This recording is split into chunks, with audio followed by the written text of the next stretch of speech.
तो चलिए स्टार्ट करते हैं इस टॉपिक को। तो सबसे पहले हेडिंग डालते हैं efficiency. Efficiency of transformer. Efficiency of transformer, किसी भी ट्रांसफार्मर की एफिशिएंसी जो है वो हम लोग कैसे बताते हैं, उसके लिए क्या कंडीशन जो है वो रिक्वायर्ड रहती है। ठीक, देखिए जब हम लोग ट्रांसफार्मर की बात करते हैं तो हमारे दिमाग में ये जो सर्किट है इसका इक्विवेलेंट सर्किट डायग्राम वो जरूर से आता है। तो इस इक्विवेलेंट सर्किट डायग्राम में हमको क्या क्या समझ में आ गया, इस चीज को देख लेते हैं एक बार।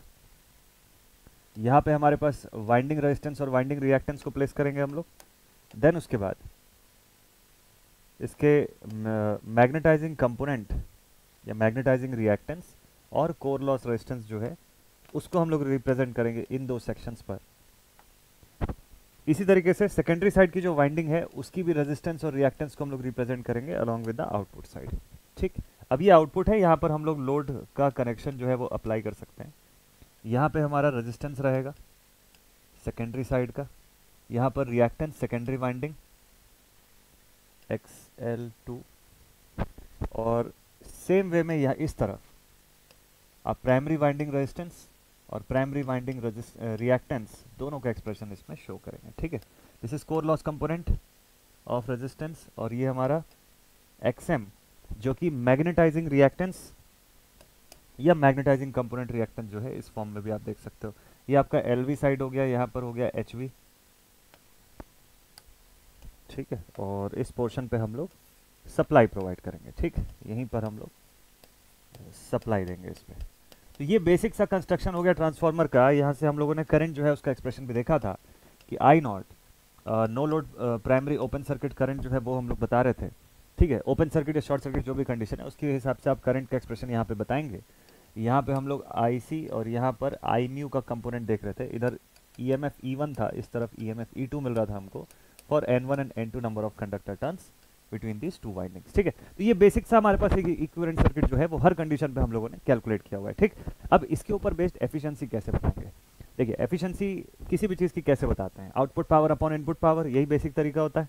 यहाँ पे भी यही करेंगे हम लोग। यहाँ पे हम लोग को अगर एफिशिएंसी बतानी है ट्रांसफार्मर की तो एफिशिएंसी बताएंगे हम लोग कैसे, आउटपुट पावर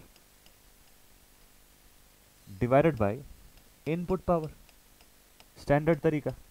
तो आउटपुट पावर का एक्सप्रेशन क्या हो जाएगा, इस एक्सप्रेशन को लिखे उससे पहले एक चीज और करते हैं, इस इनपुट पावर को फिर से ब्रेक कर देते हैं आउटपुट पावर के फॉर्म में। देखिए आउटपुट पावर जो है हमारे पास अवेलेबल है। ठीक है, वो हमारे पास लोड के अक्रॉस जो पावर आ रहा है वो हमको जब पता रहेगा। तो हम लोग लिखेंगे output power divided by again output power, output plus losses, iron loss and copper loss. लिख सकते हैं ऐसा, भाई आउटपुट के साथ लॉसेस ऐड कर दो तो जितना इनपुट आपने दिया था वो मिल जाएगा आपको, इनटू 100 कर दोगे तो परसेंटेज एफिशिएंसी हो जाएगा। लिख सकते हैं हम लोग इसको इस तरीके से।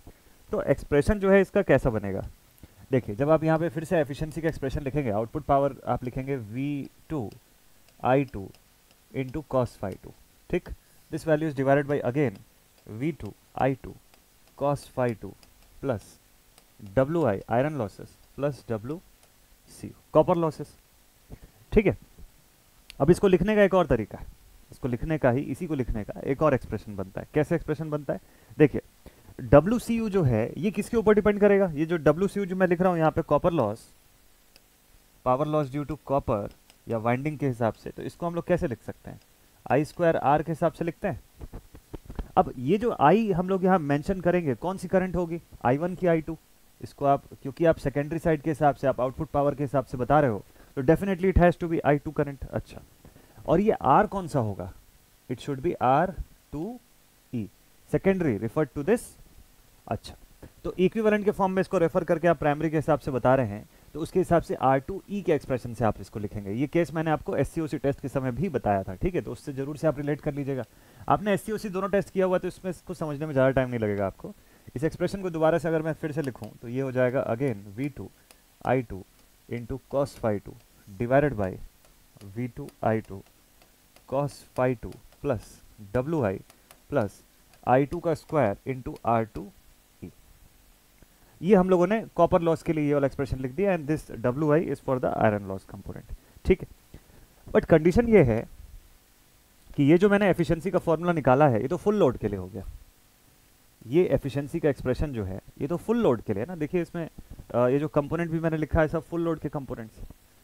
जरूरी है कि हम लोग हमेशा ट्रांसफार्मर को फुल लोड पर ही रखेंगे? ये तो जरूरी नहीं हो सकता है हम लोग किसी फ्रैक्शन ऑफ फुल लोड पर रखें। इसको लिख देता हूं मैं कि this is efficiency eight full load, है ना। This is the efficiency eight full load. But ये नेसेसरी तो नहीं है कि हमेशा आप ट्रांसफार्मर को फुल लोड पर ही चलाएंगे, हो सकता है आप किसी फ्रैक्शनल लोड पर भी चला रहे हैं। तो ऊपर एक कंडीशन लिखते हैं हम लोग कि if the transformer is operated, if the transformer is operated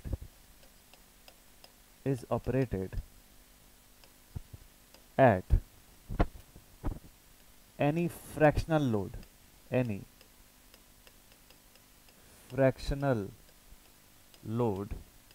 अगर मान लो ट्रांसफार्मर को हम लोग ऑपरेट करते हैं किसी भी फ्रैक्शनल लोड पर, तो उस कंडीशन में फ्रैक्शनल लोड का एक्सप्रेशन क्या हो जाएगा? तो फ्रैक्शनल लोड का एक्सप्रेशन आप लिखते हैं, इसको x से डिनोट करेंगे आप, और इसको पिछले केसेस में भी मैंने बताया था SCOC टेस्ट के समय में। इसका एक्सप्रेशन रहेगा एक्चुअल लोड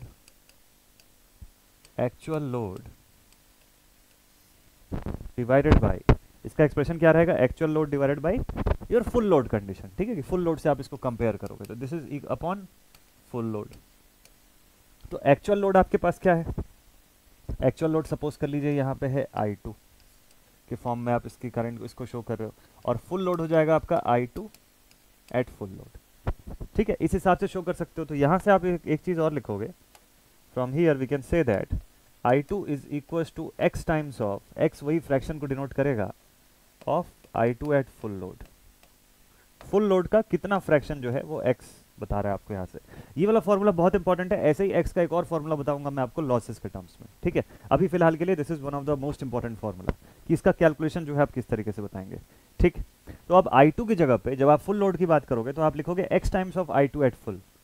तो उससे हमको समझ में आएगा कि कितना फ्रैक्शन आप यहाँ पर पुट कर रहे हैं उस पर्टिकुलर लोड के लिए। ठीक है, तो अब मैं एफिशिएंसी का फॉर्मूला जो है उसको दोबारा लिखने जा रहा हूँ, वही जो पिछले केस में हम लोगों ने लिखा था। सो किसी भी लोड के लिए एफिशिएंसी कैसे बताएंगे? तो एफिशिएंसी जो है अब बताएंगे हम लोग।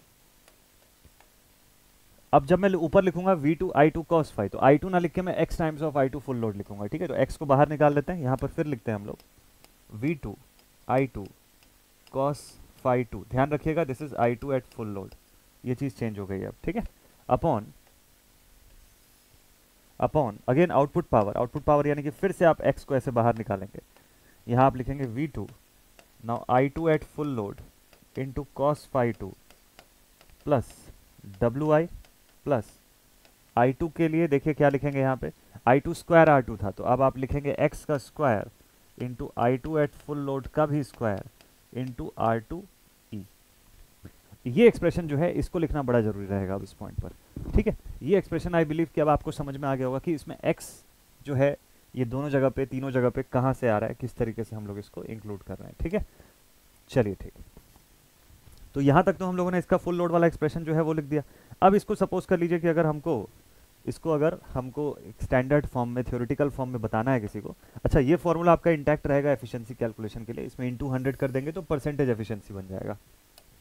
एफिशिएंसी परसेंटेज लिख देता हूँ मैं, इसके लिए इंटू 100 भी कर देते हैं। ठीक है, तो ये और इंटैक्ट हो जाएगा फॉर्मूला। ठीक है, तो this formula is basically used for the calculation of efficiency. इसी को लिखने का एक और तरीका ये होता है कि आप लिखेंगे percentage efficiency is equal to x times of, देखिए VI को क्या लिखेंगे आप, VA rating of transformer, full load है तो रेटेड हम बोल सकते हैं इसको। तो this is the VA rating of transformer भाई फुल लोड के फॉर्म में ना, तो VA rating of transformer into the power factor. ये हो गया न्यूमरेटर का पार्ट। डिनोमिनेटर में भी सेम ऐसे ही लिख सकते हैं हम लोग। चलिए, डिनोमिनेटर में भी हम लोग यहाँ पे लिखेंगे divided by x times of VA rating, x times of VA rating of transformer into power factor into the power factor part. ठीक है, और इसके साथ आप क्या करेंगे, इसके साथ आप ऐड कर देंगे WI plus WCU at full load. तो ये जो मैंने लिखा WCO फुल लोड, ये कहाँ से आ रहा है? जो मैंने I2 स्क्वायर R2E जो लिखा था उसके एक्सप्रेशन से हमको ये समझ में आया कि यहाँ पर जो कॉपर लॉस का कंपोनेंट है वो किस तरीके से एक्ट कर रहा है। ठीक है, चलिए ठीक है, तो इसके हिसाब से आप इसको ऐसा एक्सप्रेशन जो है उस फॉर्म में लिख दिए। और ये एक्स स्क्वायर के फॉर्म में था, इसका एक्स स्क्वायर जो है वो मिसिंग है, इसको एक बार आप इंडिकेट कर लीजिएगा, एक्स स्क्वायर ऑफ WCO। ठीक है, बाकी सब सही है इसके अंदर, एक्स स्क्वायर जो था वो छूट गया था, इसको हमको भूलना नहीं है, इसको लिखना है साथ में। ये एक्सप्रेशन हमारे पास बनता है एफिशिएंसी का, और परसेंटेज बोल दिया तो इंटू 100 भी कर लीजिएगा लास्ट में। तो एफिशिएंसी का फॉर्मूला आप कई बार किताब में ऐसा भी देखते हैं, ये इसी से बनता है, यही आपका मेन फॉर्मूला है। आई बिलीव कि अभी तक आपको इसका फॉर्मूला पार्ट तो क्लियर हो गया होगा। ठीक, तो ये हमारा standard formula for efficiency, numerical बनाने के समय आपको ये वाला फॉर्मूला आना चाहिए। Next is how to calculate the maximum efficiency. ये एक अलग टॉपिक है, बट इसी वीडियो में मैं कवर कर देता हूं इसको भी। How to calculate the maximum efficiency, how to calculate the value of maximum efficiency. System पे मैक्सिमम एफिशिएंसी जो है वो कैसे बनेगी, कितनी बनेगी। आपको इसके लिए डीसी नेटवर्क्स के अंदर मैंने एक कंडीशन बताया था मैक्सिमम पावर ट्रांसफर थ्योरम का। आई गेस वो वाला कंडीशन, वो पावर कैलकुलेशन जो है वो आपको बहुत अच्छे से क्लियर हुआ होगा, क्योंकि आज उसी का मैं यूज करने वाला हूँ, मैक्सिमा की कुछ कंडीशन यूज करूंगा इसमें। ठीक है, चलिए तो सबसे पहले देखते हैं स्टैंडर्ड फॉर्म में हमारे पास एफिशिएंसी का एक्सप्रेशन जो है वो किस तरीके से। एफिशिएंसी का हमारे पास एक्सप्रेशन होता है V2 I2 into cos phi 2, this value, this whole value divided by output, यानी कि फिर से आप लिखेंगे V2 I2 cos phi 2 plus WI plus WCU, या I2 स्क्वायर R2E के फॉर्म में आप इसको लिख सकते हो। ठीक है, इसको चलिए एलैबोरेट ही कर देते हैं, इसको सही से I2 स्क्वायर R2E के फॉर्म में लिख देते हैं। तो this will be I2 का square into R2 copper loss. इस फॉर्म में आप एफिशिएंसी का एक्सप्रेशन लिखते हैं। अब आपको इसमें से ये देखना है कि एफिशिएंसी मैक्सिमम किस कंडीशन पे होगी। तो मैक्सिमम एफिशिएंसी निकालने के लिए आपको सबसे पहले क्या करना चाहिए कि इस पूरे इक्वेशन को डिफरेंशिएट करना है, किसके रिस्पेक्ट में? वेरिएबल टर्म के रिस्पेक्ट में। वेरिएबल यानी कि I2 है, इस केस में वेरिएबल टर्म क्या है आपका? I2। ठीक है, तो I2 के रिस्पेक्ट पे आपको इस पूरे इक्वेशन को डिफरेंशिएट करना है, मैक्सिमा की कंडीशन लगाते हुए आपको इसको इक्वेट करना है विद जीरो, यही होगा। तो मतलब d of eta by D of I2, और इसको इक्वेट करना है मुझे किससे? जीरो से। ठीक, यही कंडीशन होगी। सेम ऐसे ही कंडीशन मैंने आपको मैक्सिमम पावर ट्रांसफर थ्योरम के समय भी बताया था। ठीक है, जिसमें मैंने आपको बोला था कि उसको इक्वेशन को, पावर की इक्वेशन को RL के रिस्पेक्ट में डिफरेंशिएट कर दीजिए। यहाँ पे हम लोग I2 के रिस्पेक्ट में डिफरेंशिएट कर रहे हैं। ठीक है, d ऑफ ईटा है ये। तो this is the condition for maxima, this is the condition for maxima. Maxima minima आप पढ़ते हैं, मैक्सिमा। ठीक है, तो मैक्सिमम एफिशिएंसी फाइंड करना है मुझे, मैं मैक्सिमा की कंडीशन अप्लाई कर देता हूँ। इस पूरे को डिफरेंशिएट करेंगे, थोड़ा सा पेशेंटली आपको इसको डिफरेंशिएट करना है, आराम से आपका एक्सप्रेशन जो है वो प्रॉपर बन के आ जाएगा। तो लिखते हैं d of eta divided by di2 is equal to, देखिए क्या क्या एक्सप्रेशन आता है यहाँ से। सबसे पहले देखिए हमारे पास ऐसे अपॉन में है ये पूरा का पूरा डेटा। ठीक है, इसको लिखेंगे हम लोग V2 I2 cos phi 2 plus WI plus I2 का स्क्वायर R2E। ठीक है, न्यूमरेटर के अंदर पहला कंपोनेंट, इसको देखते हुए ध्यान से देखते जाएगा। ठीक है, I2 का स्क्वायर R2E लिख लिए, into V2 into cos phi 2 minus V2 into cos phi 2। ये हो गया, इसमें से आप माइनस कर दीजिए, अब जो डेटा आएगा नेक्स्ट वो आ जाएगा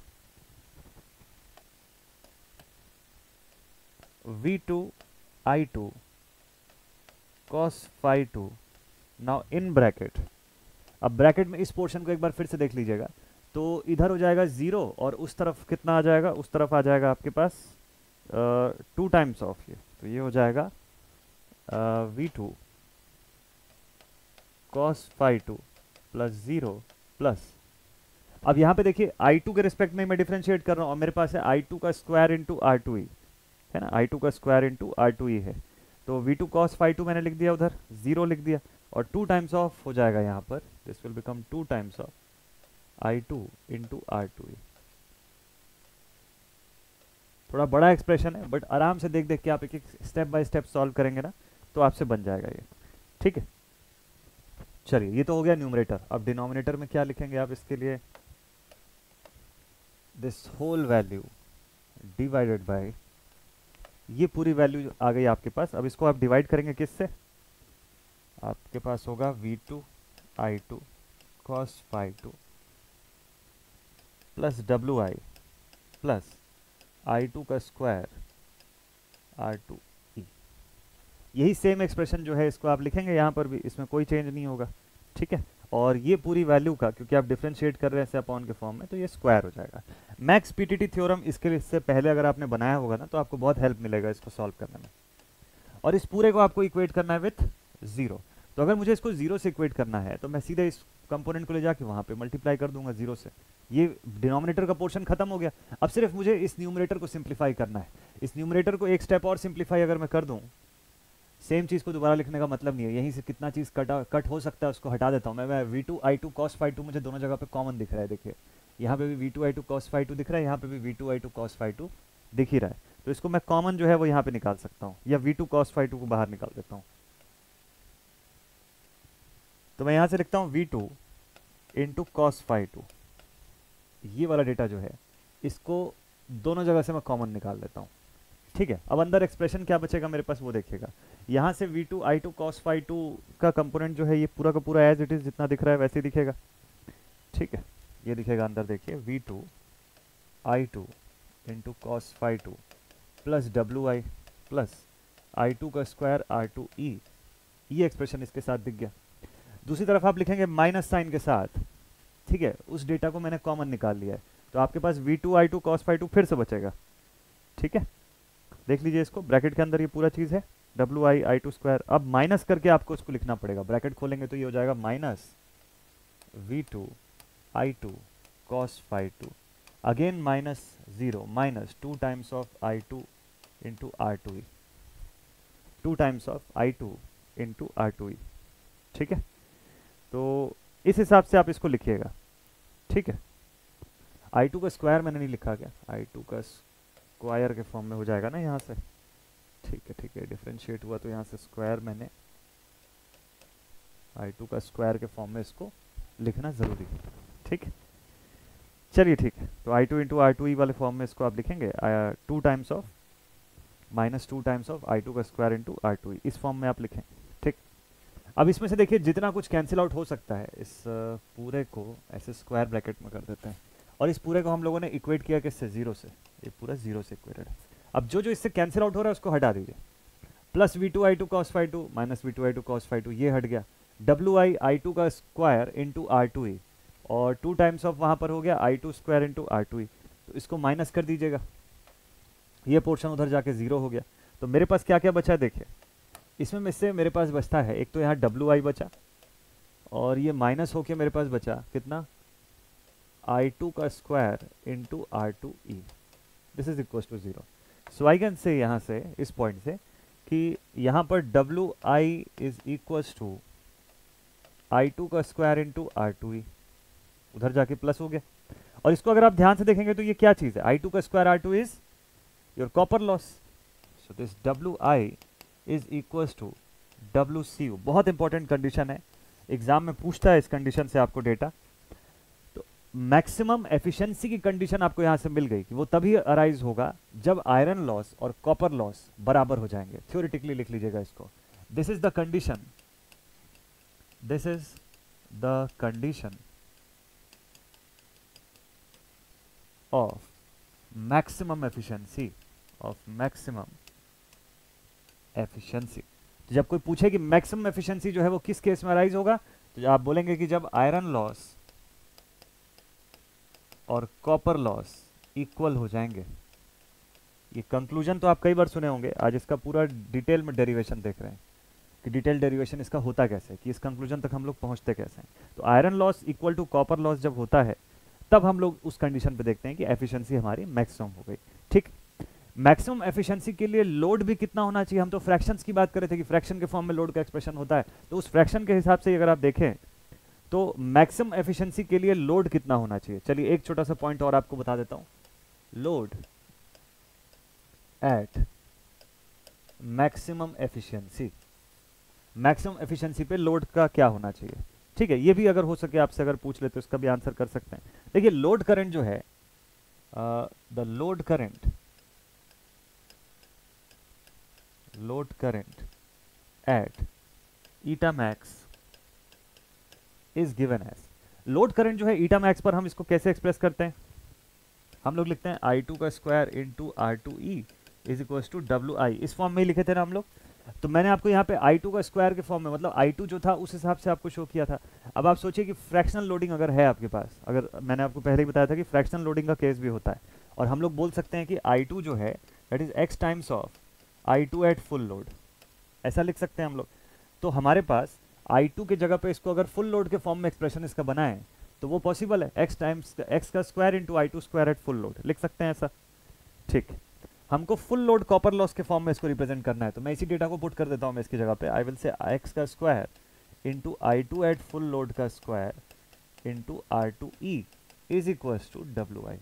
तो ये पूरा चीज क्या है, this whole thing is what, this is the copper loss at full load, और इसके साथ x स्क्वायर मल्टीप्लाई हो रहा है WI।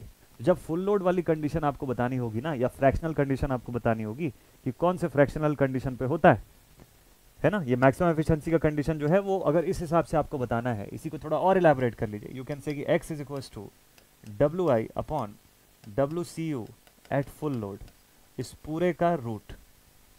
ये भी एक्सप्रेशन आपने किताबों में देखा होगा, BL थेरेजा वगैरह की किताब में भी एकदम प्रॉपरली ऐसे बताया गया है इसको। आप इसको इस चीज़ से समझ सकते हैं कि हम इसीलिए x या फ्रैक्शनल लोडिंग का जो कंडीशन है इसको under root iron loss component या iron loss and copper loss at full load के फॉर्म में भी रिप्रेजेंट कर सकते हैं। ठीक है, तो this is the fraction of the full load current passed, this is the fraction of, this is the fraction of the full load current passed. उस फुल लोड करंट का कितना फ्रैक्शन रहेगा वो इससे आप बता सकते हैं। ठीक है, कि किसी रेजिस्टेंस से हम जो उसके रेजिस्टेंस से जब पास करा रहे हैं मैक्सिमम एफिशिएंसी लेने के लिए, तो फुल लोड करंट का कितना फ्रैक्शन जाना चाहिए, तो pass through resistance to get eta max, maximum efficiency पाने के लिए हमको कितना fraction of full load current जो है वो पास कराना चाहिए। तो ये तो थे मैक्सिमम एफिशिएंसी और एफिशिएंसी कैलकुलेशन के कुछ बेसिक्स, कुछ डिटेल्स। अब इन चीजों को कैसे आप अप्लाई करेंगे न्यूमेरिकल में, अगले वीडियो में आपके लिए मैं वो लेकर के आऊंगा। ठीक, तो ध्यान से देखिएगा वीडियो, बड़ा मजा आएगा आपको क्वेश्चन सॉल्व करने में, और आपसे सवाल जो है वो प्रॉपर बनते हुए दिखेंगे। ठीक है, तो आपको ये क्लियर होगा कि ये सब जो हम लोग इतना सीख रहे हैं इसको क्वेश्चन में अप्लाई करके कैसे रिजल्ट निकालते हैं। तो ये वीडियो अब यहीं पर एंड अप करते हैं, मिलते हैं आप सभी से नेक्स्ट वीडियो में। ऑल माय डियर स्टूडेंट्स, बढ़िया से आप पढ़ाई करते रहिए, आपके लिए ऐसे ही एक से एक मस्त टॉपिक जो है वो लाता रहूँगा। Take care and next video में मिलते हैं। जय हिंद, थैंक यू।